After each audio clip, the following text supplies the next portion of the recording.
Hello बच्चों, नमस्कार। सभी को स्वागत है आपके अपने प्यारे channel learn and fun commerce पर। तो आपकी भारी डिमांड पर आज मैं शुरू करा रहा हूं। शुरू क्या मतलब, एक ही शॉट में खत्म करा दूंगा। Trial balance one shot. देखो, ये एक ऐसा चैप्टर है जो बच्चा ऑलरेडी जनरल लेजर के अंदर पढ़ चुका होता है। तो ऐसा क्या खास है आज के वन शॉट के अंदर जो हमें नई बातें सिखाएगा। देखो, एक कंफ्यूजन इस चैप्टर के अंदर सबसे ज्यादा रहती है कि कौन सी आइटम डेबिट होगी, कौन सी आइटम क्रेडिट होगी। 2 मिनट लेकर अगर मैं आपको बात समझाऊं कि हमको ना जर्नल बनाना है, ना हमको बनाना है लेजर, हमको बनाना है सीधा ट्रायल बैलेंस। आपको बैलेंसेस दिए होंगे, लेजर ऑलरेडी बना होगा, उसके बैलेंसेस कुछ डेबिट बैलेंस होते हैं, कुछ क्रेडिट बैलेंस होते हैं। आपको सीधा सीधा उसको डालना है आपके ट्रायल बैलेंस के अंदर। अगर वो मैच कर गया तो बात बन जाएगी, नहीं करा तो 2 बातें निकल के आती है। बच्चा वहां कंफ्यूज होता है। तो एक अमाउंट होता है जिसको बोलते हैं बैलेंस अमाउंट, बैलेंसिंग फिगर। वो कहां डालें, उसको लिखेंगे कहां? क्या हम उसको सस्पेंस अकाउंट में डालेंगे? स्कूल में मैडम ने बताया तो था कुछ सस्पेंस अकाउंट, या हम उसको कैपिटल अकाउंट में डालेंगे। तो ये 2 कंट्रोवर्सी है इस चैप्टर को लेकर। और एक कॉस्ट ऑफ गुड्स सोल्ड करके एक नाम की चीज होती है जो बच्चे ने आज तक नहीं पढ़ी, तो उसका ट्रीटमेंट क्या होगा ये बताऊंगा आज के इस लेक्चर के अंदर। तो इस चैप्टर को हम बेसिक से शुरू कर बहुत बढ़िया लेवल तक ले जाकर छोड़ देंगे। चैप्टर पूरा का पूरा आने वाले 15-20 मिनट में खत्म हो जाएगा, क्योंकि नई बातें सीखने के लिए कम है, पुरानी वाली एब्जॉर्ब करने के लिए ज्यादा। तो चलिए शुरू करते हैं। तो आज के इस लेक्चर के अंदर जो पहला पॉइंट आता है वो आता है ट्रायल बैलेंस होता क्या है। तो ट्रायल बैलेंस एक लिस्ट होती है डेबिट एंड क्रेडिट बैलेंसेस की। जब हम लेजर बनाते थे, आपको याद होगा मैंने ट्रायल बैलेंस भी बनवाया है, जब हम लेजर बनाते थे तो बैलेंस बीडी जहां पर आता था, चाहे वो डेबिट साइड आए चाहे वो क्रेडिट साइड आए, अगर वो डेबिट साइड आता था उसको हम डेबिट बैलेंस बोलते थे, क्रेडिट साइड आता तो उसको हम क्रेडिट बैलेंस बोलते थे। Taken out from the ledger, it also includes the balances of cash and bank taken from the cash book. तो कैश बुक का कैश और बैंक बैलेंस और सारे के सारे लेजर, कोई भी लेजर मतलब plant and machinery, furniture, building, goodwill, आपका carriage, cartage, capital, liability, debtor, creditor, bank loan, bank, हर चीज के बैलेंसेस निकालकर आप एक स्टेटमेंट बना देते हो, एक शीट बनाए तो जिसको बोलते हैं हम ट्रायल बैलेंस, टू चेक कि हमारा जर्नल लेजर यानी बुक कीपिंग का जितना भी काम है वो ठीक है या नहीं है, उसमें कोई मिस्टेक तो नहीं है। अगर वो मैच कर जाएगा तो यानी कोई मिस्टेक नहीं है मोस्ट प्रोबेबली। बाकी एक चैप्टर आएगा रेक्टिफिकेशन ऑफ एरर, वहां पर यह पता चलेगा कि ट्रायल बैलेंस अगर मैच भी है तो भी मिस्टेक हो सकती है, वो ऑडिटिंग में क्लियर होंगी। अभी हमारा प्रोटोकॉल वो नहीं है। अभी हमको ऐसा देखना है कि अगर ट्रायल बैलेंस मैच कर गया तो बल्ले बल्ले, वरना कहीं ना कहीं मिस्टेक होगी। वो मिस्टेक कैसे ढूंढी जाएगी, कौन ढूंढेगा, उस मिस्टेक का किया क्या जाएगा, वो आने वाले चैप्टर्स में आपको क्लियर किया जाएगा। आज फिलहाल हमको सिर्फ बनाना है बैलेंस शीट। बैलेंस शीट बनाने के लिए रामबाण स्लाइड दे रहा हूं मैं तुम लोगों को। इस स्लाइड को अगर याद कर लिया तुमने तो तुम्हारा बैलेंस, ये ट्रायल बैलेंस चैप्टर खत्म। क्या कह रहा है, बैलेंसेस 2 प्रकार के होते हैं, एक होता है डेबिट, एक होता है क्रेडिट। वैसे तो बच्चों को ये बात याद होती है, वरना मैं कह रहा हूं याद कर लो। क्या होता है, जितने भी एसेट्स हैं, एक्सपेंसेस या लॉसेस हैं, परचेजेस या सेल्स रिटर्न है, और इनपुट जीएसटी है, सीजीएसटी, एसजीएसटी, आईजीएसटी, ये जो भी बैलेंसेस है इन सब का अमाउंट डेबिट साइड जाएगा ट्रायल बैलेंस में, क्योंकि इनके बैलेंसेस डेबिट बैलेंसेस होते हैं। इसके अलावा जो भी बच गया जैसे capital, liability, revenue, income, provision and reserve, although ये चैप्टर अभी हमने पढ़ना है हमारे टीएस गरेवाल के पॉइंट ऑफ व्यू से, ये चैप्टर थोड़ा बाद में आता है मेरे प्यारे बच्चों। लेकिन जितने भी प्रोविजन या रिजर्व, जहां पर भी आपको प्रोविजन दिख गया या रिजर्व दिख गया वो क्रेडिट साइड जाएगा। General reserve, provision for depreciation, provision for doubtful debts, ये सारे के सारे कुछ गुल्लकें होती हैं जो हमारी लायबिलिटी साइड जाती है। सेल्स, परचेज रिटर्न और आउटपुट, आउटपुट हमारी लायबिलिटी होती है जो हमें सरकार को पे करनी है। इनपुट हमारा सेट होता है, मैंने जीएसटी में ऑलरेडी पढ़ा दिया, नहीं देखा तो जाके देख लो यार, ठीक है। तो डेबिट और क्रेडिट बैलेंसेस क्लियर हो गए, you have to learn this. अब जो भी सामान आएगा वो डेबिट साइड चला जाएगा या क्रेडिट साइड चला जाएगा। चले शुरू करें, एक क्वेश्चन करते हैं, फिर मैं आपको वो पॉइंट बताऊंगा कि सस्पेंस अकाउंट कब आएगा और हमारा कैपिटल अकाउंट कब आएगा। 2 क्वेश्चन लाया हूं वैसे। तो एक सिंपल सा सोबर सा क्वेश्चन है, कह रहे हैं जी नेम ऑफ अकाउंट दिए हुए हैं, आपको इससे क्या बनाना है, ट्रायल बैलेंस। जैसे पहला है कैपिटल अकाउंट 2 लाख रुपए, तो सीरियल नंबर 1 आ गया कैपिटल अकाउंट, फॉर्मेट पहले पता है हम लोगों को, serial number, name of account, debit and credit. तो कैपिटल क्रेडिट साइड जाएगा तो हम इसको क्रेडिट साइड लिख देंगे। अगला है स्टॉक 70,000 रुपए। सेकेंड है हमारा stock 70, stock is debit side. Okay, फिर जाएगा हमारा कैश 1,80,000, कैश आ गया बेटा हमारा 1,80,000। ठीक है जी, दिस इज थर्ड पॉइंट। फिर आया बेटा हमारा डेटर 3 लाख। ठीक है, 3 लाख का हमारा आ गया डेटर। उसके बाद हमारा जाना है क्रेडिटर 1 लाख। लाइबिलिटी है बेटा क्रेडिटर, तो 1 लाख आ गया। इसके बाद बेटा हमारा बैंक लोन आएगा 1.5 लाख रुपए, ये भी हमारी लाइबिलिटी है। बैंक लोन 1.5 लाख रुपए। इसके बाद सेल्स है 3 लाख रुपए की, परचेज है 2 लाख रुपए की। सेल्स है 3 लाख रुपए की और परचेज है बच्चों हमारी 2 लाख रुपए की।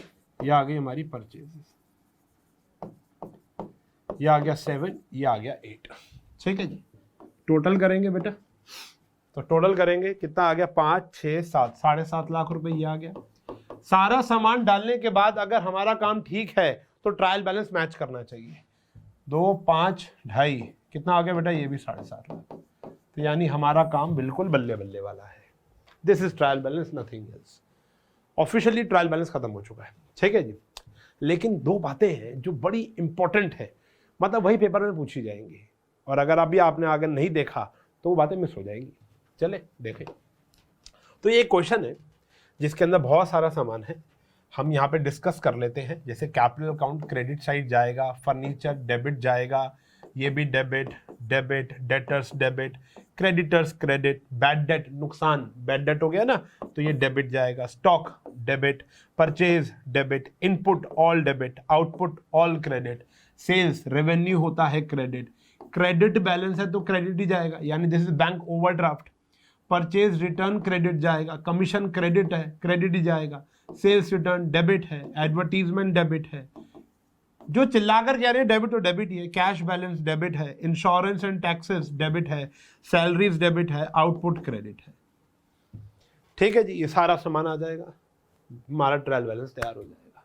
ठीक है जी, है ना जादू। तो हमने कुछ भी नहीं किया, जो आपको बताया वो हम ऑलरेडी प्रिपेयर करके ले आए, लास्ट में देखा तो ये ऑलरेडी क्या कर रहा है प्यारे बच्चों, मैच कर रहा है। 3,41,000 आपकी टीएस गरेवाल का क्वेश्चन है। तो कुछ है नहीं पढ़ने के लिए यार, क्या पढ़ाऊं तुमको, क्योंकि सब कुछ तो हमने पहले ही पढ़ रखा है। चलो एक नई चीज पढ़ाता हूं, आ जाओ। अब एक कहानी है, कहानी ये है मेरे प्यारे बच्चों कि जब भी कॉस्ट ऑफ गुड्स सोल्ड आएगा तो पहले तो कॉस्ट ऑफ गुड्स सोल्ड का मतलब समझो। कॉस्ट ऑफ गुड्स सोल्ड यानी जो हमने माल बेचा है उसकी लागत कितनी है। अब इसका एक छोटा सा फॉर्मूला होता है, कॉस्ट ऑफ गुड्स सोल्ड का फॉर्मूला होता है ओपनिंग स्टॉक प्लस परचेजेस। अभी याद नहीं करना आपको, ये बिल्कुल भी याद नहीं करना, क्योंकि ये तो भी सिंगल एंट्री चैप्टर में पढ़ाएंगे। Direct expenses minus closing stock, minus closing stock. तो अब बेटा आपको क्या देखना है, बड़े ही ध्यान से देखना कि जब हम cost of goods sold calculate कर रहे हैं तो हम ओपनिंग स्टॉक को जोड़ रहे हैं और क्लोजिंग स्टॉक को नहीं जोड़ रहे हैं, हटा रहे हैं बल्कि। और अगर किसी क्वेश्चन के अंदर हमको क्लोजिंग स्टॉक भी पता हो, कॉस्ट ऑफ गुड्स सोल्ड भी पता हो और ओपनिंग स्टॉक भी पता हो, ये तीनों चीजें हो, तो आपको नहीं लगता कि इसके अंदर ऑलरेडी ये इंक्लूडेड है। कॉस्ट ऑफ गुड्स सोल्ड के अंदर ऑलरेडी ओपनिंग स्टॉक इंक्लूडेड है। कॉस्ट मतलब लागत, तो इसका बैलेंस तो कहां जाएगा बच्चों, डेबिट साइड जाएगा कि नहीं जाएगा, इसका बैलेंस कहां जाएगा, डेबिट साइड, वो तो हम लिख लेंगे। क्लोजिंग स्टॉक भी कहां जाएगा, डेबिट साइड, ये तो ऑलरेडी इंक्लूडेड है, तो यह not to be recorded, not to be recorded. तो जल्दी से एक नोट लिख लो फटाफट से कि when cost of goods sold, closing stock and opening stock is given in the question, are given in the question, then ignore opening stock. तो आपको ओपनिंग स्टॉक को कहीं पर भी लेना, ना डेबिट साइड लेना है ना क्रेडिट साइड लेना है, वो ट्रायल बैलेंस में आएगा ही नहीं, क्योंकि वो ऑलरेडी जुड़ चुका है कॉस्ट ऑफ गुड्स सोल्ड के अंदर। ठीक है बेटा, डन है बात, चले आगे। तो इस बात को याद रखेंगे, इंपॉर्टेंट पॉइंट है, भूलने का नहीं। चलो जी, इसके बाद एक, मैं बनाना नहीं, बनाता हूं खुद ही लोगे। इसके बाद एक क्वेश्चन मैं आपको याद दिलाने के लिए लेकर आया हूं, बाकी सब आप कर लोगे। जैसे ये डेबिट है, ये भी डेबिट है, ये क्रेडिट है, ये डेबिट है, रिसीव्ड क्रेडिट है। कैरियज आउटवर्ड, कैरियज इनवर्ड हो आउटवर्ड हो, खर्चा होता है debit. Cash in hand debit, machinery debit. और जितने भी बेटा ये प्रोविजन एंड रिजर्व होते हैं हमारे, जितने भी प्रोविजन हैं, चाहे ये हो चाहे ये हो, ये हमेशा कहां जाएंगे बेटा, हमारे क्रेडिट साइड जाएंगे। कहां जाएंगे, क्रेडिट साइड। इसके लिए क्वेश्चन लाया हूं, बाकी सब आपको आता है, चेक कर लो। कैरियज इनवर्ड हो कैरियज आउटवर्ड हो, हमारा खर्चा है डेबिट साइड जाएगा, जो मर्जी कर लो। कहां जाएगा ये, डेबिट साइड जाएगा। बात समझ में आ गई है, ठीक है, ये आपके लिए। अब एक कंट्रोवर्सी है, वो मैं आपके सामने लेकर आ रहा हूं। वो कंट्रोवर्सी क्या है, ध्यान समझना। ये कह रहा है, अच्छा यहां पर ना एक, सॉरी, इस क्वेश्चन के अंदर एक बात है, पहले क्वेश्चन पढ़ते हैं। Following balances were extracted from the book of Ritesh, you are required to prepare trial balance. और जो अमाउंट हमारा मैच नहीं होगा तो वो कैपिटल में एंटर किया जाएगा। पहली स्लाइड के अंदर मैंने आपको एक बात बताई थी कि एक कंफ्यूजन है बच्चों को कि जो बैलेंसिंग फिगर, अगर ट्रायल बैलेंस हमारा मैच नहीं किया गया, डेबिट में कम आ रहा है या क्रेडिट में कम आ रहा है, तो लिखेंगे क्या, उसको मैच तो करना पड़ेगा। ट्रायल बैलेंस में बैलेंस ईडी बैलेंस बीडी नहीं बचता, तो उसको भरना पड़ता है। तो हमारे पास दो ऑप्शन होते हैं, पहला सस्पेंस अकाउंट, दूसरा कैपिटल अकाउंट। या तो क्वेश्चन चिल्ला कर कह दे कि भैया आपको कैपिटल अकाउंट से भरना है, दूसरा उसने ये लाइन लिखी ही नहीं, लेकिन अब पूरा क्वेश्चन छांट मारा हमने, कैपिटल अकाउंट भी कहीं नहीं है। तो ऐसी कौन सा बिजनेस है जहां कैपिटल ना हो, है नहीं है ना। Since capital is not given, since capital is not given, then जो बैलेंसिंग फिगर होगी इज कैपिटल। तो आपका ना क्रेडिट साइड बैलेंस कम आ रहा होगा, आपका 4 लाख रुपए, जहां तक मुझे याद है 3 लाख 4 लाख 40,000 जो भी होगा, वो बैलेंस जो है वो आपका क्रेडिट साइड कम आ रहा होगा। डेबिट साइड ज्यादा होगी, क्रेडिट साइड कम होगी, करके देख लेना अभी। तो जो क्रेडिट साइड आपका कम आ रहा होगा वो कहां पर जाएगा बेटा, कैपिटल अकाउंट। इसके दो कारण है, पहला तो क्वेश्चन में चिल्लाकर बोल रखा है कि जो भी बैलेंस होगा should be entered as capital, और दूसरा पूरे क्वेश्चन में छांट मारा कि कैपिटल तो गिवन ही नहीं है। गिवन ही नहीं है तो बैलेंसिंग फिगर क्या होगी, ऑटोमेटिकली क्या होगी, कैपिटल। ठीक है जी, ओके डन, आगे बढ़े चलो। लेकिन अगर हम इस क्वेश्चन को देखें, इस क्वेश्चन के अंदर समझने लायक कुछ भी नहीं है, फिर भी आपके लिए हम क्या करते हैं, एक बार डिस्कस कर लेते हैं। एक आध चीज है, कैपिटल क्रेडिट होती है, प्लांट डेबिट होता है, कैश इन हैंड डेबिट होता है, कमीशन रिसीव्ड मिला है तो क्रेडिट, डिस्काउंट डेबिट है तो debit, purchase return credit, interest received credit, repairing charges debit, general expense debit, wages, furniture, sales return. ये क्या है बेटा, लोन एडवांस्ड। क्या लिखा है, लोन एडवांस, यानी हमने किसी को लोन दिया है तो हमारा ये एसेट है, तो ये क्या जाएगा, डेबिट, क्योंकि ये मेरा क्या है, एसेट है।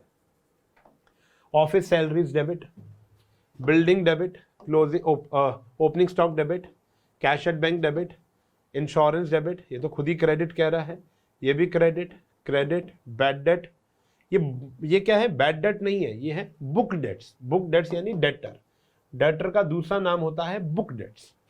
रेंट डेबिट है, परचेज डेबिट है, कैरियज एंड फ्रेट डेबिट है, डिलीवरी वैन, ट्रैवलिंग एक्सपेंस और ड्राइंग, ये सब डेबिट है। तो ये आपने परोस दिया ट्रायल बैलेंस के अंदर, ये हमने परोस दिया, ये रहा जी, पूरा परोस के लाया हूं। छोटी छोटी बातें हैं इसमें, अंदर मेजर जो बात मैं आपको समझाने जा रहा हूं वो ये है कि जब आप टोटल करोगे क्रेडिट साइड का टोटल आएगा 1,43,00,000 रुपया, 1,43 लाख रुपीज का टोटल आएगा आपका क्रेडिट साइड का, और डेबिट साइड का टोटल आएगा 1,41,10,000 रुपया, 41,10,000 रुपए, 1,41,10,000 रुपया आपका आंसर आएगा। तो ना डेबिट और क्रेडिट मैच नहीं कर रहा, और क्वेश्चन के अंदर कैपिटल भी गिवन है। इस केस के अंदर चाहे बैलेंसिंग फिगर जहां मर्जी बच रही हो, मतलब जो भी बैलेंस बच रहा हो, आपको सस्पेंस अकाउंट का सहारा लेना। अभी सस्पेंस अकाउंट होता क्या है, यानी इसका मतलब यह है कि हमारी कहीं ना कहीं कैलकुलेशन मिस्टेक रही है, क्लरिकल एरर रहा है, एरर ऑफ ओमिशन रहा है, एरर ऑफ प्रिंसिपल रहा है, कहां पर, जर्नल में या लेजर में, टोटलिंग में, बैलेंसिंग में, कहीं पर भी हो सकता है। अब आज है 31 मार्च, जनरली ये 31 मार्च को बनाया जाता है। मैं कह रहा हूं आप जब मर्जी बना रहे हो, आप जब भी बना रहे हो तो आपने अपने अकाउंट्स क्लोज किए होंगे। जनरली एक फर्म 31 मार्च को अपने अकाउंट्स क्लोज करके 1 अप्रैल को नई चालू करती है। अब आज वो दिन नहीं है कि आप अपनी गलतियां ढूंढो, क्योंकि कल से फिर आपको क्या करना है बेटा, नए खाते बनाना है। गलतियां ढूंढने के लिए सरकार आपको 3 से लेकर 4 महीने देती है। अप्रैल देती है, मई देती है, जून देती है, जुलाई देती है। 31 जुलाई लास्ट डेट होती है जनरली टैक्स भरने की। उससे पहले आप कैलकुलेट कर लोगे, ढूंढ लोगे, ऑडिटिंग हो जाएगी, ऑडिटर ढूंढ देगा आपकी मिस्टेक। अकाउंटेंट का काम नहीं है ये काम है ऑडिटर का। ऑडिटिंग करवाएंगे, ऑडिटिंग होती है, इंटरनल ऑडिट, एक्सटर्नल ऑडिट। चलो तो कंपनी के केस में अगर आप सोल प्रोप्राइटर हो तो अकाउंटेंट ही ढूंढ देगा आपकी मिस्टेक, ढूंढेगा। वो क्या करेगा, गलती की है तो ढूंढनी पड़ेगी, तो गलती ढूंढेगा। अब ये सस्पेंस है कि ये गलती कहाँ मिलेगी, कौन से अकाउंट में मिलेगी, लैंड में मिलेगी, प्लांट एंड मशीन में मिलेगी, डेटर में मिलेगी, राम में मिलेगी, श्याम में मिलेगी, सुरेश में मिलेगी, रेखा में मिलेगी, जया में मिलेगी, सुषमा में मिलेगी, या सबकी पसंद निर्मा में मिलेगी। कहाँ मिलेगी मिस्टेक हमको मालूम नहीं है और हमें अभी जानने का नहीं है, क्योंकि अभी हमें आगे बढ़ना है। फाइनल अकाउंट्स बना लेंगे, ट्रेडिंग पीएनएल बैलेंस शीट बना लेंगे और ये सस्पेंस अकाउंट को हम बाद में ढूंढते रहेंगे, इसलिए इसका नाम सस्पेंस अकाउंट डाला गया। आप डेबिट साइड और क्रेडिट साइड का टोटल देखोगे तो मैच नहीं करेगा, तो लास्ट में दिख रहा हो तो बहुत बढ़िया, नहीं दिख रहा तो सुन लो, सस्पेंस अकाउंट का एक बैलेंस बना देंगे। सस्पेंस अकाउंट 1,90,000 रुपए यहां डाल के 1,43,00,000 रुपए से हमारा ट्रायल बैलेंस मैच हो जाएगा। अब ये सस्पेंस रह गया कि ये चीज कहां जाएगी, डेबिट में जाएगी, क्रेडिट, मतलब डेबिट में 1,90,000 है लेकिन गलती कहां हुई है, ये सस्पेंस है। ठीक है जी। तो अगर कैपिटल गिवन नहीं है तो बैलेंसिंग फिगर कैपिटल में जाएगी। कैपिटल गिवन है फिर भी मैच नहीं कर रहा और आप श्योर हो कि आपने सब कुछ ठीक डाला है, इसको ये मत सोचना कि हम गलत हो तो डाल के आ जाओ। अगर आप श्योर हो कि आपने सारी चीजें ठीक डाली हैं और आपने ठीक डाली हैं और फिर भी फर्क आ रहा है, तो आपका समझ लो बैलेंसिंग फिगर कहां जाने वाला है, सस्पेंस अकाउंट, चाहे वो डेबिट साइड हो चाहे वो क्रेडिट साइड हो। तो ये था आज हमारा चैप्टर। ठीक है जी, जिसमें 2 बातें अहम है, 3 बातें अहम है। कैपिटल नहीं दी होगी तो बैलेंसिंग फिगर कैपिटल होगी, दूसरा कैपिटल गिवन होगी तो बैलेंसिंग फिगर सस्पेंस अकाउंट होगी, cost of goods sold given होगा तो ओपनिंग स्टॉक को इग्नोर कर देना। ये 3 बातें आज सीखी है हमने। चैप्टर पूरा आपका हो गया। कोई भी किताब हो अपना उस चैप्टर को निपटा लो, कोई भी डाउट हो कमेंट सेक्शन में पूछ लो, तुम्हारा भाई तुम्हारा जवाब दे देगा। मिलेंगे अगले लेक्चर में एक धांसू नए चैप्टर के साथ, शायद बीआरएस कराऊंगा, आपकी डिमांड है तो बीआरएस कराऊंगा और बहुत जल्द। तब तक के लिए bye bye, take care, have a nice.